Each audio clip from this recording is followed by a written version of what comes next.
Hello everyone, मैं यशवर्धन तनगौरिया आपका स्वागत करता हूं पूरे जोश के साथ आपके फीलिंग वाले चैनल तनगौरिया कॉन्सेप्ट पर। तो भैया लक्ष्य जैम 2024 के सेकंड लेक्चर में आप सभी का हार्दिक स्वागत है।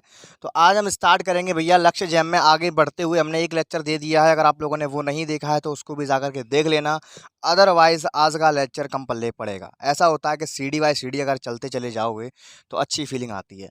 और जो लोग नया देख रहे हैं उनसे मैं कहना चाह रहा हूँ, जिन लोगों ने अभी तक मेरा व्हाट्सएप ग्रुप ज्वाइन किया फटाफट से ज्वाइन कर लो, लिंक आपको उसका नीचे डिस्क्रिप्शन में मिल जाएगा।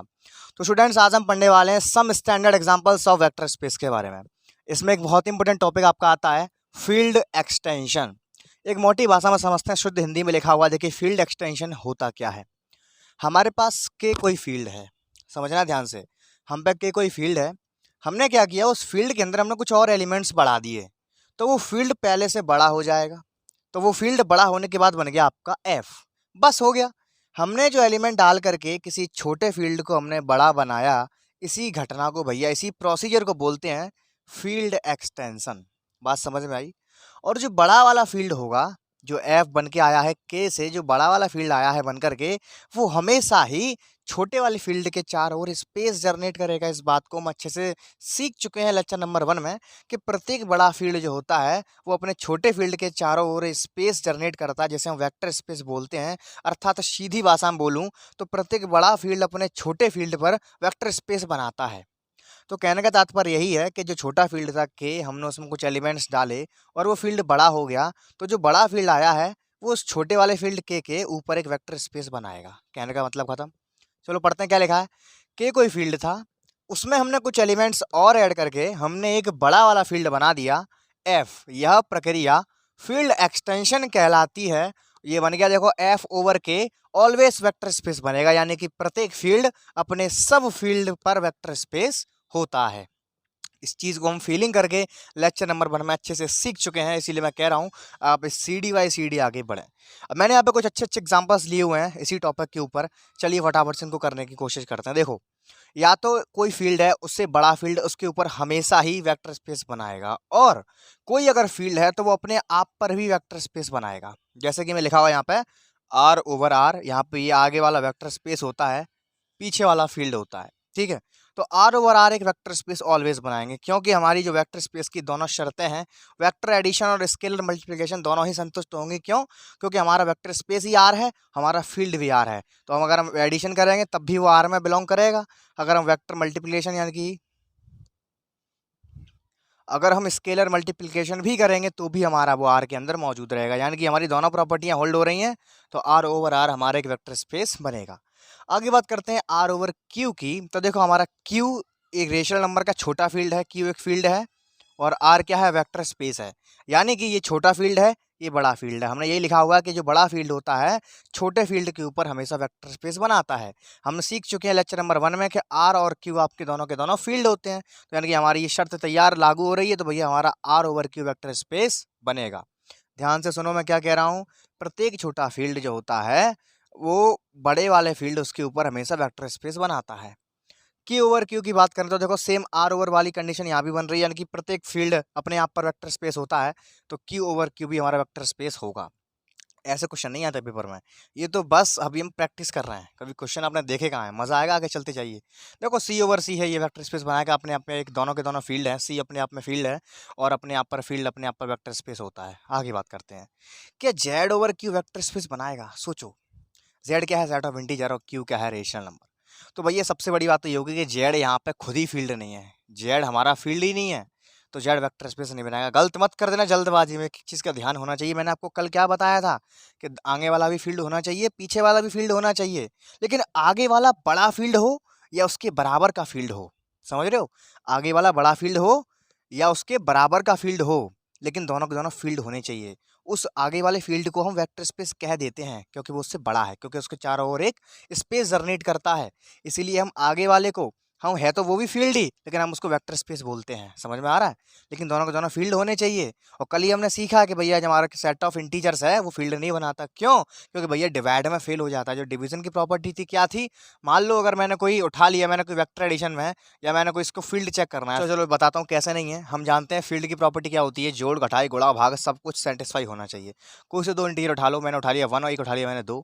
अगर मैं इनका डिवाइड करवाऊँ, यानी कि अगर मैं 1/2 करवाऊँ, तो भैया ये तो इंटीजर में बिलोंग ही नहीं करेगा, यानी कि जेड अपने आप में ही फील्ड नहीं है। तो जेड ओवर की वेक्टर स्पेस नहीं बनाएगा। जल्दबाजी मत कर देना, गलत हो जाएगा भैया। ये वे फील्ड नहीं है, यानी कि ये वेक्टर स्पेस भी नहीं बनाएगा। आगे बात करते हैं आर ओवर क्यू कॉम्प्लीमेंट की। क्यू कॉम्प्लीमेंट क्या होता है? यानी कि क्यू रेशनल नंबर हो गए, क्यू का कॉम्प्लीमेंट हमारे इर्रेशनल नंबर हो गए। तो कल भी हमने देखा था कि इर्रेशनल नंबर भैया हमारे फील्ड ही नहीं होते हैं, तो ये वेक्टर स्पेस तो वैसे ही नहीं बनेगा। तो भैया ये नहीं बनेगा। जल्दबाजी में काम खराब नहीं करना है, कंसेप्ट को पकड़ के काम करना है। दोनों के दोनों फील्ड होने चाहिए, दोनों के दोनों बराबर हों, या आगे वाला बड़ा होना चाहिए, पीछे वाला कभी बड़ा ना हो। आगे बात करते हैं सी यानी कि complex number over Q complement, यानी कि कॉम्प्लेक्स नंबर क्या क्यू कॉम्प्लीमेंट के संग वेक्टर स्पेस बनाएगा? अरे नहीं बनाएगा। क्यों? क्योंकि क्यू कॉम्प्लीमेंट हमारा फील्ड ही नहीं होता है, तो ये भी वेक्टर स्पेस नहीं बनेगा। आगे बात करते हैं आर ओवर सी। तो जल्दबाजी में मत कर देना, सही गलत हो जाएगा। क्यों? क्योंकि देखो यहाँ पे तो दोनों फील्ड तो हैं। देखो कॉम्प्लेक्स नंबर भी फील्ड होता है और रियल नंबर भी फील्ड होता है, लेकिन इनमें बड़ा कौन है? अरे भैया आर तो छोटा पड़ गया, तो इसके ऊपर ये होगा ही नहीं। कॉम्प्लेक्स नंबर के अंदर हो गया आर। समझो यार समझो, कॉम्प्लेक्स नंबर बहुत बड़े हो गए, आर उसके अंदर छोटा हो गया। तो कॉम्प्लेक्स नंबर रियल नंबर के ऊपर स्पेस जनरेट कर रहा है। देखो ये रियल नंबर, ये कॉम्प्लेक्स नंबर रियल नंबर के चारों ओर स्पेस बना रहा है, यानी कि कॉम्प्लेक्स नंबर रियल नंबर को दबा रहे हैं, उसके ऊपर आ रहे हैं। तो यहाँ पे आर ओवर सी थोड़ी हो पाएगा, आर तो छोटा है, आर इसके ऊपर थोड़ी है। इसके ऊपर ओवर का मतलब होता है ऊपर, तो सी ओवर आर बनेगा, आर ओवर सी नहीं बनेगा, क्योंकि सी बड़ा है और आर छोटा है। ये गलत हो गया भैया, गलत हो जाएगा। समझ रहे हो? एक एक चीज को बड़ा प्रैक्टिकली समझ के करना है। फुल फीलिंग कराऊंगा, मजा आएगा बहुत। आगे बात करते हैं क्यू ओवर सी। देखो क्यू ओवर सी भी नहीं बनेगा। क्यों? अरे भैया सी कितना बड़ा और क्यू छोटा सा, तो क्यू उसको कहाँ घेर पा रहा है? ऊपर से। वेक्टर स्पेस का मतलब क्या? ऊपर से पूरा उसको कवर अप कर ले। तो भैया क्यू तो बहुत छोटी चीज है, सी तो बहुत बड़ा संसार है, तो ये भी नहीं बनेगा। सी ओवर क्यू बन जाएगा, क्योंकि सी बड़ा है, क्यू छोटा है, तो ये भी वेक्टर स्पेस नहीं बनेगा। आगे बात करते हैं Z P over Z P. ये इनफाइनाइट, ये Z P over Z P. देखो ये आर सी क्यू तो सारे के सारे होते हैं इनफाइनाइट फील्ड, और जेड पी होता है हमारा फाइनाइट फील्ड। कौन सा फील्ड भैया? Finite field. यहाँ पर जो पी मैंने बनाया हुआ है भैया, इसको बोलते हैं प्राइम नंबर। ये प्राइम नंबर होते हैं, कौन से होते हैं हमारे? Prime numbers. जानते हो प्राइम नंबर के? भूल गए? ऐसे नंबर जो अपने आप के अलावा किसी से ना कटें, सारे के सारे कौन होते हैं? प्राइम नंबर्स होते हैं। इसके अंदर एलिमेंट्स होते हैं n-1। इसके अंदर टोटल एलिमेंट्स कितने होते हैं? n-1। तो यानी कि यहाँ समझने वाली चीज़ ये है, अगर हमारे पास कोई फाइनाइट फील्ड है प्राइम नंबर्स का, यहाँ p का मतलब प्राइम नंबर्स है, तो देखो फाइनाइट फील्ड वो तभी वेक्टर स्पेस बनेगा जब ये भी प्राइम नंबर हो, ये भी प्राइम नंबर हो, और दोनों सेम हो। समझो मैं क्या कह रहा हूँ? अगर हमारे पास कोई भी फाइनाइट फील्ड है प्राइम नंबर्स का, तो ये तभी वेक्टर स्पेस बनाएगा भैया जब ये सेम हो, दोनों के दोनों प्राइम नंबर हो और दोनों सेम हो। तो ये दोनों के दोनों प्राइम नंबर हैं, सेम है, तो ये वेक्टर स्पेस जनरेट करेगा। एक एक चीज़ को बड़ा ध्यान से समझेंगे। आगे बात करते हैं Z P over Z Q. यहाँ पर भी ये दोनों हमारे फाइनाइट फील्ड हैं, लेकिन गड़बड़ी कहाँ हो गई? गड़बड़ी यहाँ हो गई कि देखो ये भी प्राइम नंबर है, ये भी प्राइम नंबर है, लेकिन दोनों अलग अलग प्राइम नंबर दिए गए हैं। लेकिन जबकि मैंने क्या बताया, दोनों के दोनों प्राइम नंबर हमारे सेम होने चाहिए। ये पी और क्यू नहीं होगा भैया, नहीं बनेगा। समझ में आ रहा है? आगे बात करते हैं Z3 और Z5। देखो ये भी फाइनाइट फील्ड है, ठीक है। इसके अंदर 3 Z3 का मतलब समझो। देखो Z3 लिखा हुआ है, इसका मतलब ये हो गया 0 से स्टार्टिंग करते हैं, 0 1 2। इसके अंदर इस टाइप्स के एलिमेंट होंगे और n-1 एलिमेंट होते हैं। देखो यहाँ पे कितने थे टोटल? 3। तो अंतिम n-1 करो, 3 में से 1 गया 2, तो अंतिम एलिमेंट क्या आ रहा है? 2। इसको ऐसे बनाएंगे। लेकिन दिक्कत कहाँ आ रही है? मैंने क्या बताई? देखो 3 भी प्राइम नंबर है, 5 भी प्राइम नंबर है, लेकिन दोनों बराबर नहीं है। मैंने क्या सिखाया था? दोनों के दोनों प्राइम नंबर इक्वल होने चाहिए, तो ये भी वेक्टर स्पेस नहीं बनेगा। सेम वैसे ही देखो ये भी बराबर नहीं है, फाइनाइट फील्ड तो है, तो ये भी वेक्टर स्पेस नहीं बनाएगा। आगे बात करते हैं, देखो 7 प्राइम नंबर है, दोनों बराबर हैं, यानी कि ये वेक्टर स्पेस बनाएगा। 9 9 है, ये भी वेक्टर स्पेस बनाएगा। ऐसे गलत मत कर देना पेपर में, थोड़ा समझो यार। 9 प्राइम नंबर कहाँ है, तो वेक्टर स्पेस नहीं बनाएगा। समझ रहे हो? स्टूडेंट्स की तरह से बता रहा हूँ। काफ़ी सारे स्टूडेंट जल्दबाजी में गलती कर देते हैं, वो सोचते हैं 9 प्राइम नंबर है, जल्दी जल्दी देखा एन सेम सेम मैच कर रहा है, टिक लगा दो भैया सर ने बताया था। अरे नहीं बताया मैंने ऐसा, मैं कह रहा हूँ कि दोनों प्राइम नंबर होने चाहिए, 9 हमारा प्राइम नंबर है ही नहीं, तो ये भी वेक्टर स्पेस नहीं बनाएगा। आगे बात करते हैं। अब भैया यहाँ से संसार शुरू होने जा रहा है, ये तो हमने छोटी मोटी प्रैक्टिस कर ली, यानी कि हमारा वार्म अप हो गया ये।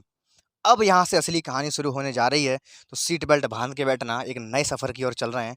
बहुत ही मज़ा आएगा, आपकी जो थिंकिंग लेवल है वो यहाँ से यहाँ पहुँचने वाला है, 0 टू एडवांस लेवल का कराने जा रहा हूँ, बहुत मज़ा आएगा। आज से शुरू होने जा रही है कहानी the types of vector space के बारे में। बहुत सारे टाइप्स के वेक्टर स्पेस आप पढ़ने जा रहे हो, तो धीरे धीरे आपको समझाता हूँ। देखिए क्या लिखा है, एन टपल स्पेस या स्पेस ऑफ एन टपल, इसको मैं शॉर्टकट में बोलता हूँ एन टपल वेक्टर स्पेस, यानी कि ऐसा वेक्टर स्पेस जिसके अंदर एन टपल हों। एन टपल कहने का तात्पर्य है एक एलिमेंट, दो एलिमेंट, तीन एलिमेंट, चार एलिमेंट, पांच एलिमेंट, कितने सारे भी एलिमेंट्स हो सकते हैं। देखो किस तरह से बनेगा, इसकी डिजाइन होती है वेक्टर स्पेस की एफ एन ओवर एफ, हम इस तरह से इसको लिखेंगे। यहाँ पे जितना एन होगा समझ लो उसके अंदर उतने ही एलिमेंट्स हैं, यानी कि उतने ही टपल्स आ रहे हैं, समझ रहे हो। यहाँ की जितनी यहाँ पे पावर लगी होगी, वहाँ पे जितना होगा डिग्री, उतना ही इसके अंदर टपल्स आ रहे हैं। फॉर एग्जाम्पल देखो, जैसे एन टपल स्पेस है, यानी कि इसके अंदर एन एलिमेंट्स होंगे, तो इसमें प्रत्येक जो टपल की फॉर्मेट है वो ऐसी होगी, कैसी होगी, A1 A2 A3 dot dot dot AN तक की। आई रिपीट, मैं क्या कह रहा हूँ, अगर हमारे पास कोई एन टपल स्पेस गिवन है, इसका मतलब ये हो गया उसके अंदर प्रत्येक एलिमेंट अपने आप में एन टपल रखे बैठा हुआ है। जैसे समझो यार, देखो जैसे मैं लिखा हुआ यहाँ पे एग्जांपल में A1 A2 A3 dot dot dot AN, लेकिन एक खासियत ये है कि बगल वाला जो फील्ड है, इसके अंदर जितने भी एलिमेंट्स आएंगे जो टपल बनाने में सहायता कर रहे हैं, देखो इसकी ये हम इसको एन टपल में कब कह रहा हूँ, जब इसके अंदर एन एलिमेंट्स घुसे पड़े हैं। ये हमारा कोई एक एलिमेंट है, देखो मान लो ये कोई ए के बराबर लिखा हुआ है, ऐसे समझो।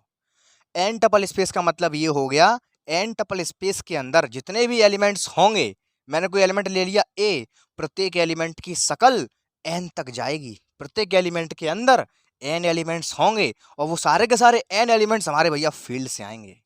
कहाँ से आएंगे, फील्ड से। ये बेसिक जानकारी लिखा है मैंने, देखो साफ साफ, for all a such that a i belongs to F, और यहाँ पे कोई सा फील्ड हो सकता है, गिवन होगा आर क्यू या कॉम्प्लेक्स नंबर का।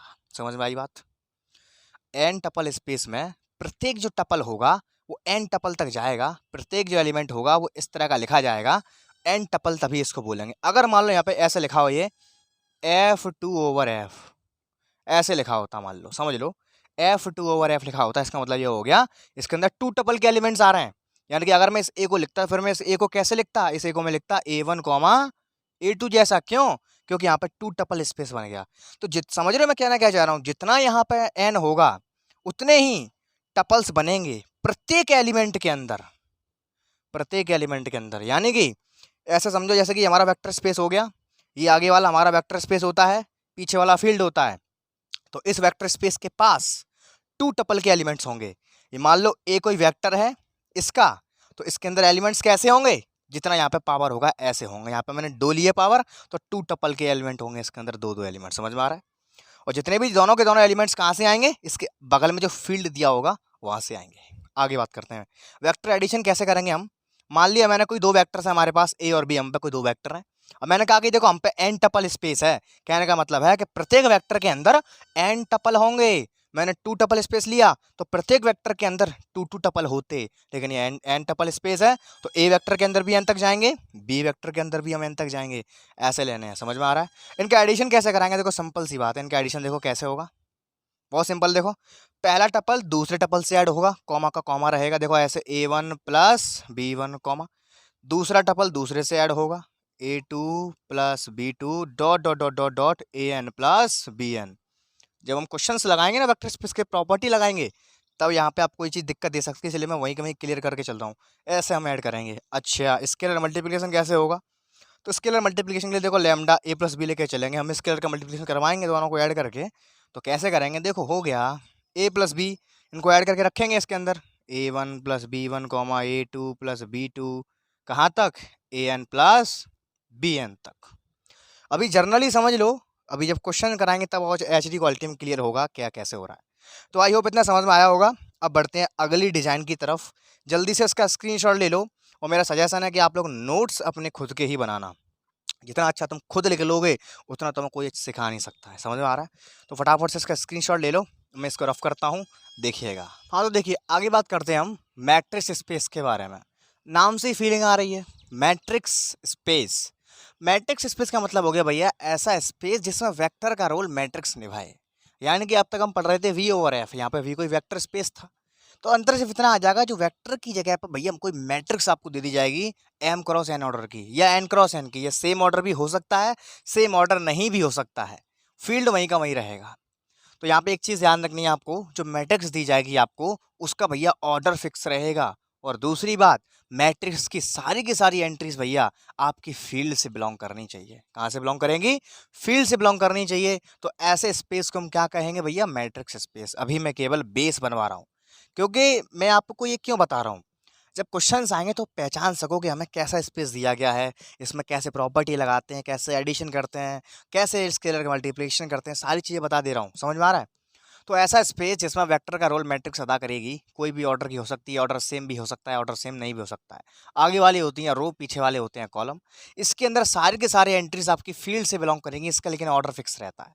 एग्जाम्पल देखते हैं, यहाँ पे एक छोटा सा लिया हुआ है मैंने, वेक्टर एडिशन। साफ साफ दिख रहा है आपको, जहाँ पे मैंने कोई एक मैट्रिक्स मानी हुई है 2x3 ऑर्डर की, मैंने यहाँ पे एक और मैट्रिक्स मानी हुई है 2x3 ऑर्डर की। तो अगर मैं इसका एडिशन निकालूं, क्या निकालूं भैया? अगर मैं इसका एडिशन निकालूं तो देखो कैसे ऐड करते हैं, आपको पता होगा, आपने क्लास 11 12 में बीएससी में सीखा होगा।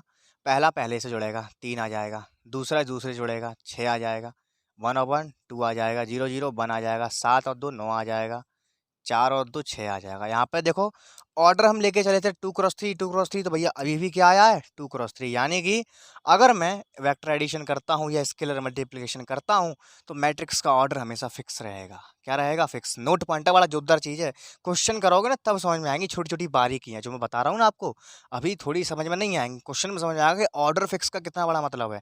इस ऑर्डर फिक्स से ही क्वेश्चन का आंसर हाँ या ना बदल जाता है। समझ में आ रहा है? ऐसे ऐसे क्वेश्चन आएंगे ऑर्डर फिक्स का, समझ रहे हो? तो ऑर्डर फिक्स रहता है। समझो, अगर मैंने किसी स्केलर का मल्टीप्लाई कर दिया, जस्ट एग्जांपल मैंने यहाँ पर -1 का अगर मल्टीप्लाई कर दिया तो भी कोई प्रभाव नहीं पड़ेगा, सारा का सारे पे जाके चिपक जाएगा ये, लेकिन ऑर्डर पर कोई प्रभाव नहीं पड़ेगा। आगे बात करते हैं पॉलिनोमियल स्पेस के बारे में। पॉलिनोमियल समझते हो? समीकरण भैया, एन घात की समीकरण है, कोई सी पॉलिनोमियल हो सकती है। ऐसा वेक्टर स्पेस जिसमें वेक्टर का रोल पॉलिनोमियल अदा करे, बात खत्म। यहाँ पे वेक्टर ऐसा स्पेस जिसमें वेक्टर की जगह पे मैट्रिक्स आ गई थी भैया, यहाँ पे कौन आ जाएगी? पूरी की पूरी पॉलिनोमियल आ जाएगी। पॉलिनोमियल कितने की? n डिग्री की। हम लोग यहाँ पे जर्नल लेके चल रहे हैं, जर्नल लेके चल रहे हैं, कुछ भी आ सकता है, एन से ज़्यादा कुछ आएगा नहीं। तो इसके लेकिन ध्यान रखने वाली बात ये है कि पॉलिनोमियल जो होगी वो इस टाइप की लेंगे, यहाँ पे हमेशा a0 + a1 x1 + a उल्टी लेके चलते हैं। आप लोगों ने अब तक पढ़ा होगा x² + का x + का 1 इस टाइप की पढ़ी होगी, लेकिन यहाँ पे हम यहाँ पीछे से शुरुआत करेंगे a0 + a1 x1 + a2 x2 and dot dot dot dot an x की पावर है। ध्यान देने वाली बात ये है, इसके अंदर जितने भी ये a1 a0 a2 आ रहे हैं, जितने भी आ रहे हैं वो सारे के सारे आपके दिए गए फील्ड से बिलोंग करेंगे। कहाँ से बिलोंग करेंगे भैया? जो फील्ड दिया जाएगा वहां से। इसकी जितनी भी एंट्रीज आ रही हैं वो सारी की सारी, और इसमें हमेशा डिग्री फिक्स रहेगी, चाहे तुम वेक्टर एडिशन करो चाहे आप स्केलर मल्टीप्लिकेशन करो, हमेशा इसके अंदर डिग्री फिक्स रहेगी। कोई आपसे पूछे कि इसके अंदर कितने एलिमेंट्स हैं तो आंख बंद करके बता देना सर कि ए एन आ रहा तो एन एलिमेंट हो जाएंगे। गलत, IIT जाए भैया, एक चीज बड़ा सोच समझ के देखो, ये 1 से लेके एन तक के एन है, लेकिन ये a0 वाला तो कांस्टेंट है, तो n+1 एलिमेंट हमेशा इसके अंदर हम कंसीडर करके चलेंगे। इसके अंदर हमेशा कितने एलिमेंट होते हैं भैया? पॉलिनोमियल के अंदर n+1 एलिमेंट होते हैं। जल्दबाजी में जोश में आकर के सोचो कि n तक जा रही है तो इसमें n एलिमेंट्स हो जाएंगे, गलत हो जाएगा। इसके अंदर ये कांस्टेंट टर्म वाला अलग से लेना पड़ता है, तो n+1 इसके अंदर एलिमेंट हमेशा लेकर के चलेंगे। a1 x1 + a2 x2 1 से लेके यहाँ तक n है, जीरो वाला काउंट नहीं है इसके अंदर, तो जीरो वाले के लिए अलग से यहाँ पे +1 लगाएंगे। एक एलिमेंट एक्स्ट्रा था वो अलग से ऐड होगा। एक एक चीज़ का बड़ा महत्व तो समझ में आ रहा है? इसका देखते हैं फटाफट से, देखो कैसे इसको ऐड करते हैं। देखो मैंने कोई पॉलिनोमियल मान ली, मैंने a0 + a1 x + a2 x² को ये मैंने मानी, तो उसका एडिशन कैसे करेंगे? पहला एलिमेंट पहले से, दूसरा दूसरे से, तीसरा तीसरे से जोड़ो। a0 + b0 + a1 + b1 x + a2 + b2x, कुछ इस टाइप से इसको हम एडिशन करेंगे। बात करें स्केलर मल्टीप्लिकेशन की तो कुछ नहीं होगा यार, प्रत्येक एलिमेंट में जो हम लैम्बडा फील्ड से मानेंगे उसका मल्टीप्लाई हो जाएगा। देखो दोनों ही केस में डिग्री तो उतनी की उतनी रही है ना, यहाँ पे एक्सेस का डिग्री थी हाईएस्ट, यहाँ भी हाईएस्ट, यानी कि 2 डिग्री पॉलिनोमियल है ये, अभी भी 2 डिग्री रही। तो कहने का मतलब ये है कि चाहे आप स्केलर का मल्टीप्लिकेशन करो चाहे वेक्टर का एडिशन करो, इसकी डिग्री हमेशा फिक्स रहेगी भैया। समझ में आ रही है चीज़ें? आगे बात करते हैं। अगला है फंक्शन स्पेस। ऐसा है वेक्टर स्पेस जिसमें भैया वेक्टर का रोल फंक्शन अदा करे, फंक्शन स्पेस कहलाता है। एफ ओवर एफ मैपिंग जाएगी एफ से एफ में जा रही है। कुछ स्टेप से फंक्शन दिए जाएंगे, उनको ऐड कर देंगे, ये फंक्शन का एडिशन हो गया। इसमें किसी का मल्टीप्लाई कर देंगे स्केलर का जो फील्ड से आ रहा होगा, ये आपका वेक्टर स्केलर मल्टीप्लिकेशन हो गया। तो छोटी छोटी चीज़ें आई होप आपने सीख ली हैं। अब एक टाइप का और रह गया सीक्वेंस स्पेस, उसके बाद हम बढ़ते हैं फटाफट से क्वेश्चंस की तरफ। जल्दी से इसका स्क्रीनशॉट ले लीजिए, आइए देखिएगा स्पेस के बारे में। सिंपल सी बात है, ऐसा स्पेस जिसमें वेक्टर्स का रोल सीक्वेंस अदा करे। एक्स एन ये सीक्वेंस का सिंबल होता है इस तरह से, लेकिन इसके अंदर जो एक्स एन है वो हमारा फील्ड से बिलोंग करना चाहिए। आगे बात करते हैं। सेम ऐसे इसका एडिशन करेंगे हम, दो सीक्वेंस मैंने ले लिए, इनका एडिशन इस तरह से करेंगे। किसी भी हम स्केलर का मल्टीप्लिकेशन इसमें हम इस तरह से करेंगे, ठीक है। उसके बाद बात करते हैं कुछ छोटी मोटी प्रॉपर्टीज़ हैं एक वेक्टर स्पेस के लिए। देखिए पहली प्रॉपर्टी क्या है, 0 इंटू वी बराबर 0। यहाँ पर हमने वी लिया हुआ है वेक्टर से, 0 लिया हुआ है स्केलर से, तो हमें आंसर मिलेगा 0। तो ध्यान देने वाली बात यहाँ पे ये है, अगर हम किसी स्केलर और किसी वेक्टर का मल्टीप्लाई करवाते हैं तो भैया हमको वेक्टर मिलता है, यानी कि 0 जो मिला है भैया वो क्या है, वेक्टर। हमारे पास क्या है, वेक्टर। तो ध्यान देने वाली बात यह है, अगर हम किसी वेक्टर का मल्टीप्लाई किसी स्केलर से करा देते हैं तो हमें हमेशा वेक्टर प्राप्त होगा। आगे बात करते हैं। लैम्डा इंटू 0 बराबर 0, यानी कि लैम्डा हमारा कोई फील्ड का एलिमेंट है, यानी कि लैम्डा स्केलर है और हमारा 0 कोई वेक्टर है। इनका मल्टीप्लाई मैंने करा है तो मुझे 0 मिलेगा, वो कैसा मिलेगा, वेक्टर। किसी स्केलर का किसी वेक्टर का मल्टीप्लाई अगर मैं करवा देता हूँ तो मुझे हमेशा वेक्टर प्राप्त होगा। यानी कि स्केलर हमारा 0 होगा तब भी वेक्टर मिलेगा, स्केलर अगर नॉन 0 होगा तब भी मुझे वेक्टर मिलेगा। आगे बात करते हैं कि नहीं, दो स्केलर और वेक्टर क्वांटिटी का मल्टीप्लाई 0 तभी आ सकता है, या तो लैम्डा 0 यानी कि या तो स्केलर 0 हो या वेक्टर 0 हो या दोनों के दोनों ही 0 हो। बात समझ में आती है? आगे बात करते हैं। अब यहाँ से मोस्ट इंपोर्टेंट टॉपिक स्टार्ट होने जा रहा है, वेक्टर सब स्पेस, ठीक है। तो सिंपल सी बात है, देखो भैया वेक्टर सब स्पेस हम उसको कहेंगे जो अपने आप में वेक्टर स्पेस होगा। यानी कि हमने कोई वेक्टर स्पेस ले लिया V over F, vector space over a field, किसी फील्ड के ऊपर कोई वेक्टर स्पेस हमने ले लिया V over F. Then a non empty set, हमने कोई सेट लिया, किसका सेट लिया मैंने, हमने सेट लिया वेक्टर स्पेस का। इसका सेट लिया मैंने कोई W, कंटेन कर रहा है वी के अंदर, यानी कि इसका सेट है, छोटा सेट है। तो भैया वो हमारा सब स्पेस कब कहलाएगा, वो तब कहलाएगा जब पहला वेक्टर एडिशन W1 W2 अगर मैं कोई उस सेट के दो एलिमेंट्स ले लूं, उनका वेक्टर एडिशन, जैसे मैंने वेक्टर स्पेस की प्रॉपर्टी लिखाई थी सेम वही प्रॉपर्टी सब स्पेस की भी है, तो अगर वापस से उस सेट में बिलोंग कर जाता है तो भैया हमारा वेक्टर एडिशन संतुष्ट होता है। सेम उसी प्रकार स्केलर मल्टीप्लिकेशन भी अगर उस सेट के एलिमेंट्स के संग संतुष्ट हो रहा है तो भैया हमारा स्केलर मल्टीप्लिकेशन भी संतुष्ट हो रहा है, यानी कि दोनों की दोनों प्रॉपर्टी वेक्टर स्पेस वाली हैं। तो हम कह देंगे शॉर्टकट भाषा में कि अपने आप में वेक्टर स्पेस होना चाहिए कोई सेट किसी वेक्टर स्पेस का, तो वो अपने आप में उसका सब स्पेस कहलाता है। समझो मैं क्या कह रहा हूँ, किसी वेक्टर स्पेस का कोई सबसेट ले लिया मैंने, कोई सेट ले लिया मैंने, तो अगर वो सेट अपने आप में वेक्टर स्पेस की दोनों कंडीशंस को होल्ड कर जाता है तो कह देंगे भैया वो आपका सब स्पेस कहलाएगा, क्या, उस वेक्टर स्पेस का। बात समझ में आती है? कुछ एग्जांपल्स मैंने लिए हुए हैं बेहतरीन वाले, यहाँ लिखा हुआ है विच ऑफ द फॉलोइंग, ये आईडिया को क्वेश्चन है, which of the following is a sub space of R2R। Two tuple space दिया गया है, समझो मैंने अभी सिखाया है, तो टू टपल स्पेस दिया यानी कि प्रत्येक एलिमेंट की जो शकल आएगी उसके अंदर दो दो एलिमेंट्स होंगे। एक एक चीज का महत्व है, समझ रहे हो? अभी क्वेश्चंस कराऊंगा तब फीलिंग आएगी। देखो पहले की बात करते हैं, एक्स कॉमा वाई हमारे बिलोंग कर रहे हैं टू टपल स्पेस के अंदर, हमें ये शर्त दी गई है x square plus y square बराबर 0, ये हमारे पास कंडीशन दी गई है। अब इसी के हिसाब से हमें क्या करने हैं, हमें इसी के हिसाब से वेक्टर्स को खोजना है। देखो कैसे खोजेंगे, एक्स वाई यानी कि हमारे पास एक्स और वाई कोई ऐसे एलिमेंट लें हम जिनको जो इस कंडीशन को संतुष्ट कर रहे हो, कोई मानो, यानी कि किन्हीं दो नंबरों का स्क्वायर का सम 0 तभी आ सकता है भैया, सोचना पड़ेगा यहाँ पे। अब मैं यहाँ पे क्या लूँ कि किन्हीं दो नंबर का मैं स्क्वायर करूँ उनका सम भी 0 आ जाए, तो ये तो तभी पॉसिबल हो पाएगा जब पहला भी 0 होगा और दूसरा भी कैसा होगा भैया, दूसरा भी 0 होगा। यानी कि 0,0 ही इसको सेटिस्फाई करेगा, इसके अलावा इसको कोई सेटिस्फाई नहीं करेगा। तो देखते हैं इसमें क्या, जो हमारे पास वेक्टर आया 0,0 वाला, तो देखो इसके अंदर वेक्टर एडिशन भी संतुष्ट हो रहा है। देखो 0 0 ऐड करूंगा 0 ही मुझे मिलेगा। वेक्टर मल्टीप्लिकेशन अगर मैं इसके अंदर लगाता हूँ स्केलर मल्टीप्लिकेशन, तो किसी भी स्केलर का मल्टीप्लाई अगर मैं इसके अंदर कर दूंगा तो भी मुझे क्या मिलेगा, 0 0, और जो भी मुझे मिलेगा वो वापस से इसके अंदर संतुष्ट हो रहा है, यानी कि वापस से इसके अंदर लाई कर रहा है। देखो वेक्टर एडिशन में करूँगा, देखो 0 + 0 तो क्या मिलेगा मुझे? 0 मिलेगा। जो 0 मिलेगा क्या वो मेरा गिवन कंडीशन को संतुष्ट कर रहा है? हाँ कर रहा है सर, 0 + 0 = 0 मिल रहा है, यानी कि हमारी वेक्टर एडिशन की पहली प्रॉपर्टी संतुष्ट हो रही है। हमने कोई से 2 उठा लिए हैं, कौन? वेक्टर्स, उनका एडिशन किया मैंने 0, वो हमें इसके अंदर मिल रहा है। जो कंडीशन दी गई है उसको संतुष्ट करना चाहिए, तब कहेंगे कि इसके अंदर मैच कर रहा है ये। क्योंकि हमारा जो स्पेस है वो कब दिया है? जब ये कंडीशन संतुष्ट हो रही है तब दिया है।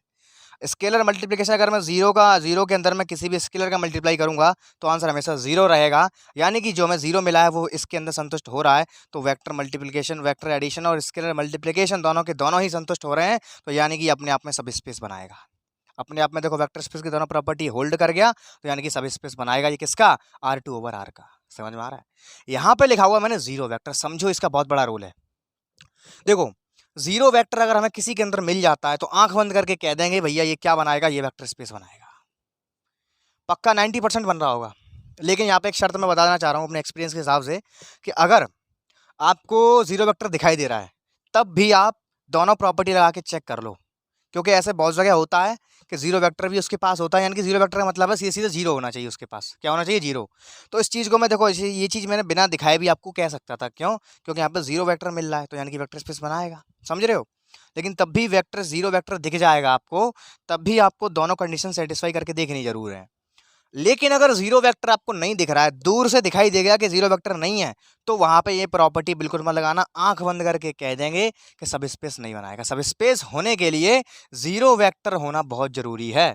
तो अगर 0 वेक्टर तुमको दिखाई दे रहा है तब भी प्रॉपर्टी लगा सकते हो, लगा के चेक कर लो। अगर 0 वेक्टर नहीं दिख रहा है तो प्रॉपर्टी लगाने की कोई जरूरत नहीं है, डायरेक्ट कह देंगे कि हमारा सब स्पेस नहीं बनाएगा। आगे बात करते हैं। x, y R2/R का है, x² + y² = 1। कोई दो नंबर्स है हमारे पास, इनका जो सम आ रहा है वो 1 के बराबर आ रहा है। तो यानी कि यहाँ पे कैसे एलिमेंट्स आएंगे? कोई एक एलिमेंट 0 होगा, कोई एक एलिमेंट 1 होगा, कोई एक एलिमेंट 1 होगा, कोई एक एलिमेंट 0 होगा। यानी कि मैंने देखो सोचना पड़ेगा, जो कंडीशन दी है ना उस हिसाब से सोच करके आपको डब्बे बनाने हैं। डब्बे यानी कि टपल्स बनाने हैं। कितने? 2 टपल्स बनाने हैं। समझो, 0 डालूंगा 1 डालूंगा, संतुष्ट हो रहा है, 1 के बराबर मिल रहा है। 1 डालूंगा 0 डालूंगा, 1 के बराबर मिल रहा है, यानी कि ये दोनों वेक्टर इसके अंदर लाई कर रहे हैं। अब मैं चेक करूंगा क्या ये एडिशन और मल्टीप्लिकेशन को संतुष्ट करते हैं। चलो चेक करते हैं वेक्टर एडिशन से। तो 0,1 + 1,0, तो मुझे क्या मिला? 1,1 मुझे मिला। अब मुझे चेक करना है कि 1,1 मेरा इसके अंदर लाई कर रहा है। इसके अंदर लाई करने का मतलब है जो कंडीशन दी गई है उसको संतुष्ट करना चाहिए। अरे भैया नहीं कर रहा संतुष्ट, चेक करो। 1 1 2 हो गया, और 2 नेवर इक्वल टू 1, कभी नहीं होता भैया। 2 हमारा 1 के बराबर कभी नहीं होगा, यानी कि हमारा वेक्टर एडिशन फेल हो गया। तो आगे नहीं बढ़ना है, यहीं कह देंगे नहीं बनेगा। और दूसरी बात देखो, साफ साफ दिख रहा है इसके अंदर 0 वेक्टर भी नहीं है। क्यों? क्योंकि 0,0 इसको संतुष्ट ही नहीं कर रहा है। देखो ये 2 टपल स्पेस है, तो इसके लिए 0 वेक्टर होगा 0,0 जैसा। 3 टपल होता तो इसके अंदर वेक्टर, इसके अंदर 0 वेक्टर होता 0,0,0 जैसा। जैसा टपल वैसा वेक्टर। 2 है तो 2 2 2, 3 होता तो 3 3 3। तो देखो 0 0 डालूंगा तो 0 इज नॉट इक्वल टू 1। तो यहाँ से डायरेक्ट भी इस बात को कह सकते थे कि इसके अंदर 0 वेक्टर नहीं है, तो ये वेक्टर सब स्पेस नहीं बनाएगा। आपको समझाने के लिए मैंने इसमें प्रॉपर्टी लगा करके दिखाई। तो अगर दूर से दिख रहा है कि 0 वेक्टर नहीं है तो भैया डायरेक्ट कह देंगे नहीं बनाएगा। अगर दिख भी रहा है तुमको कि है तो भी चेक कर लो। आगे बात करते हैं। x² + y² ≤ 1, यानी कि ये बात हो रही है हमारे पास क्या? देखो यूनिट रेडियस सर्कल की इक्वेशन दी गई है इस टाइप से। क्या देखो इसी की बात कर रहा है। ये 1 है, ये 1 है, ये 1 है और ये भी 1 है। हमसे क्या इसी रीजन की बात कर रहा है? अब देखो यहाँ लफड़ा पड़ गया कि नहीं? इस रीजन के अंदर देखो 0 वेक्टर तो आ ही रहा है कि नहीं? 0 वेक्टर इसके अंदर आ रहा है, लेकिन तब भी हमें चेक करना पड़ेगा ये होगा कि नहीं होगा, क्योंकि ऐसा हो जाता है 0 वेक्टर भी होता है और बनता भी नहीं है। चेक करें। तो इस कंडीशन को संतुष्ट करते हुए मैं यहाँ पे मान लेता हूँ 1,0 और 0,1। इसके अंदर मान लेता हूँ मैं कौन कौन से एलिमेंट्स, 1,0 और 0,1 में 0,1 डालूंगा इसके अंदर तो भी इसको संतुष्ट कर रहा है ना? 1 के बराबर मिल रहा है। चेक करते हैं कि इसमें एडिशन संतुष्ट करेगा। अगर मैं इसका एडिशन करा दूँ मुझे क्या मिलेगा? 1,1 मुझे मिल जाएगा। तो 1,1 को डायरेक्ट जब मैं इसके अंदर डालूंगा तो मुझे क्या मिलेगा? 1 यानी कि 2 मिलेगा। चेक करो 1 1 2, तो 2 is less than equal to 1, ये कभी पॉसिबल नहीं है, नॉट पॉसिबल। तो देख रहे हो 0 वेक्टर इसके अंदर दिखाई दे रहा है लेकिन प्रॉपर्टी फेल हो गई है। तो 0 वेक्टर का मतलब यही है कि 0 वेक्टर अगर दिख रहा है तो चेक कर लो, अगर नहीं दिख रहा है दूर से ही तो साफ मना कर दो। ये बात डन है, ये कंफर्म 100% नहीं होगा। अगर 0 वेक्टर नहीं है तो नहीं होगा, लेकिन अगर 0 वेक्टर है तो भी चांसेस होते हैं कि हो जाएगा। 0 वेक्टर है तब भी देखो यहाँ पे मना कर दिया। बात करते हैं x square plus y square is greater than equal to 1। यहाँ पर देखते हैं कौन कौन से एलिमेंट्स होंगे। यहाँ पे हम जीरो वेक्टर नहीं है, साफ साफ दिख रहा है, देखो मुझे यहाँ पे साफ साफ दिख रहा है, यहाँ पर जीरो वेक्टर नहीं है। मैं इसको डायरेक्ट कह दे रहा हूँ, देखो कैसे, अगर मैं इसके अंदर 0,0 को देखूंगा इसके अंदर है कि नहीं है, तो इसको संतुष्ट करना चाहिए। तो चेक करो, 0 + 0 is greater than equal to 1। क्या 0 कभी 1 या 1 से बड़ा आ सकता है? कभी नहीं आएगा भैया, साफ मना कर देंगे। प्रॉपर्टी मत लगाओ, अगर तुम्हें दिख रही है साफ साफ कि जीरो वेक्टर इसके अंदर है ही नहीं है, तो साफ मना कर देंगे। जीरो वेक्टर नहीं है तो साफ कह दो, कोई प्रॉपर्टी लगाने की आवश्यकता नहीं है कि सब स्पेस बनेगा कि नहीं बनेगा। लेकिन अगर जीरो वेक्टर अंदर है तो आपको लगा के एक बार चेक कर लेना है। तो बस आज की क्लास को यहीं पर रखते हैं। आई होप आप लोगों ने एंजॉय किया होगा आज के लेक्चर को, कुछ कुछ फीलिंग आने लगी होगी। जैसे जैसे टाइम बढ़ेगा लेक्चर का टाइमिंग बढ़ेगा। तो इसी के साथ मैं यशवर्धन तनगौरिया लेता हूँ आपसे विदा। मिलते हैं अगले ज़ोरदार वीडियो में और बहुत सारे एग्जाम्पल्स के साथ। तब तक के लिए सी यू टुमारो के बाय, टेक केयर।